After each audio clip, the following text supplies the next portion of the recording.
Shalom.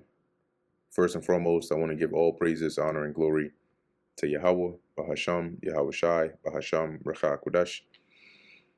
Double honors to the elders and the apostles of Great Millstone, and peace and blessings to the elect. And today we're going to go into the book of Psalms, the 5th chapter. To the chief musician upon Nehiloth, a psalm of David. Give ear to my words, O Yahweh, consider my meditation.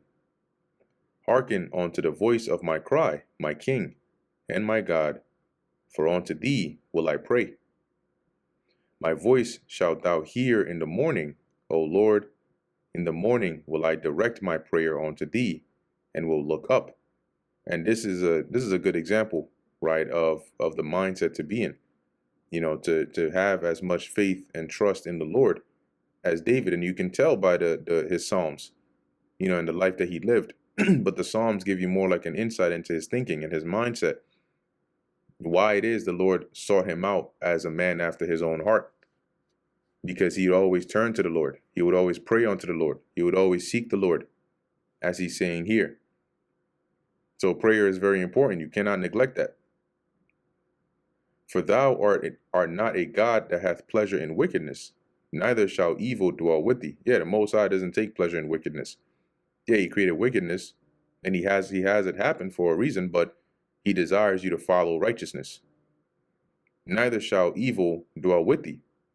Okay, so and that's why evildoers are punished by the Lord. The Lord doesn't draw near unto evildoers.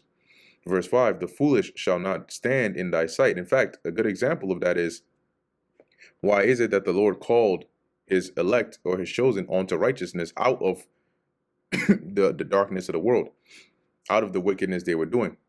If he loved wickedness, he would have kept them in there and came to them.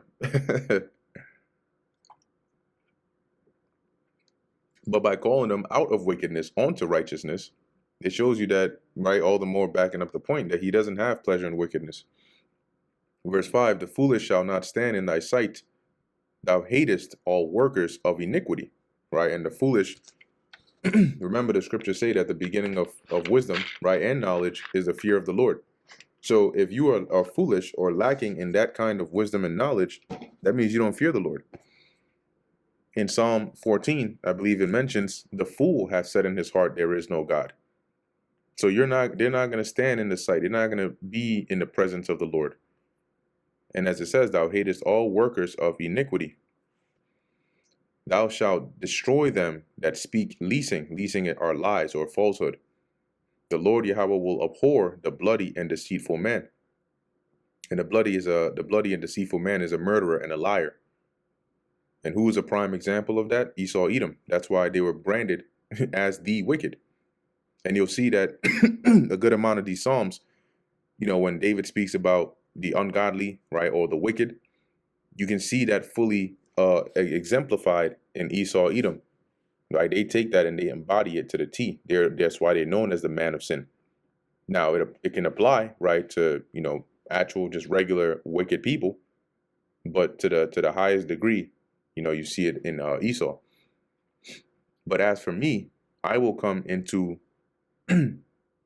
right, I will come into thy house in the multitude of thy prayer. And what is the house of the Lord? The temple. Which now we have the spiritual temple, you could say, of which our high priest is Yahushai. So we have access to the Lord through Yahushai. And when you pray to the Lord through Yahushai, it's likened on to going to the temple before the Lord. So we don't need a physical building now. Right? But as David is saying, I will come into thy house in the multitude of thy mercy, and in thy fear will I worship toward thy holy temple. Right? So, and thinking it's in Ecclesiastes 5, keep thy foot when thou goest to the house of the Lord, and be not rash with thy mouth. So as David is saying, in your fear, right? In fear of you will I worship toward your holy temple.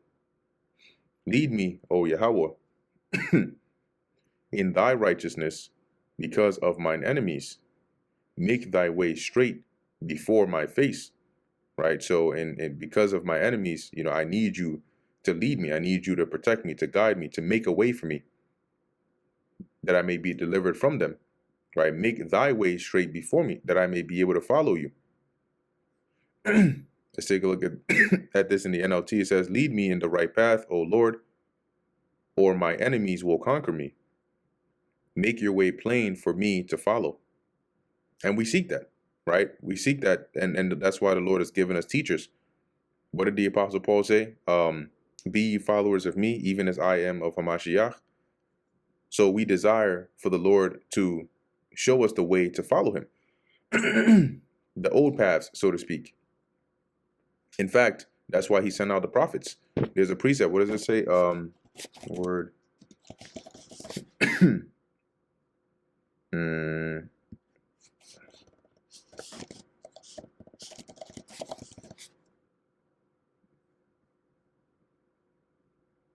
Yeah, this is Isaiah 30, and I'll start at 20. It says, and though the Lord give you the bread of adversity and the water of affliction, yet shall not thy teachers be removed into a corner any more, but thine eyes shall see thy teachers, which is why you see us now, with the teachers are the prophets, and thine ears shall hear a word behind thee, saying, this is the way, walk ye in it.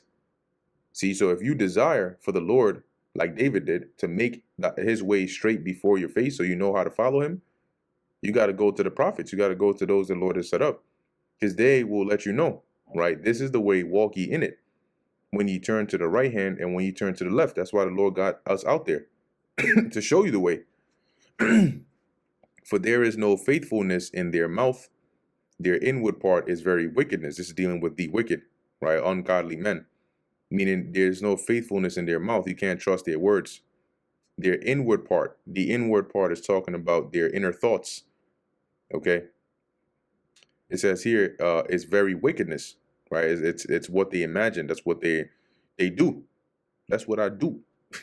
It says their throat is an open sepulcher. A sepulcher is a grave. So with their words, they condemn, right? Or they lead you to death. They flatter with their tongue. Now let's go here and look at the word throat.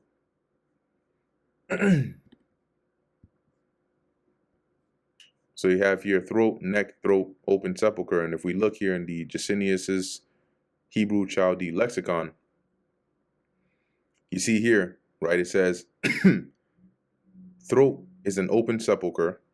Smooth speeches are here intended, which prepare for others destruction, like an open sepulcher, that is a grave.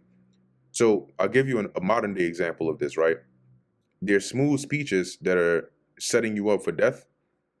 When you look at a lot of the things that they promote, right, that Esau promotes in this society today, a lot of it is not good for you, but they push it.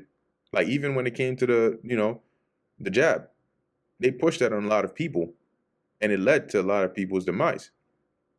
Okay, along with other things that are not healthy, but they promote it. They use their commercials with fair speech, that music in the background, to push something onto you, either a lifestyle, a food, things to go into your body that lead you to your death. So it's likened onto an open grave that's made ready for you to come and lay in it. Right? They flatter with their tongue. Destroy them, destroy thou them, O God. Let them fall by their own counsels. See, so their evil counsels, their plans that they have conceived, let them fall by those very same plans. Let it not come to fruition, and in fact, let it be to their demise. Cast them out in the multitude of their transgressions, right? Because they're the multitude of their transgressions, meaning that they keep on sinning over and over and over again. And one of these days, in the multitude of their sins, the Lord is going to judge them. It's like when the FBI catches you randomly and they got charges for days on you, and then one of those randomly, one day you're doing something and then boom, they pop up on your ass, say, yo, what's up? Let's talk to you. And they show you the whole list. At this point, you're just like, damn, I ain't even going into jail. I'm going under the jail. Shit. It says, for they have rebelled against thee. And the scriptures tell you rebellion is as a sin of witchcraft. Odious works. Verse 11, but let all those who put their trust in thee rejoice. Let them ever shout for joy, because thou defendest them. See, the Lord defends those that trust in him. He delivers them in time of trouble. and he makes them bold in the face of their adversaries. Let them also that love thy name be joyful in thee. For thou, O Lord, will bless the righteous. With favor wilt thou compass him as with a shield. So the Lord will cover you with favor like it's a shield, where the things you put your hands to are going to succeed, right? Danger is going to flee from you, and success will come towards you. Okay, and that's going to be by the doings of the Heavenly Father, by Hashem Yahushai. And that brings us to the end of the book of Psalms, the 5th chapter. Lord willing, that was edifying to the elect. In closing, I want to give all praises, honor, and glory to Yahweh, Bahasham, Yahushai, Bahasham, Bracha, Kodash. Until next time, Shalom.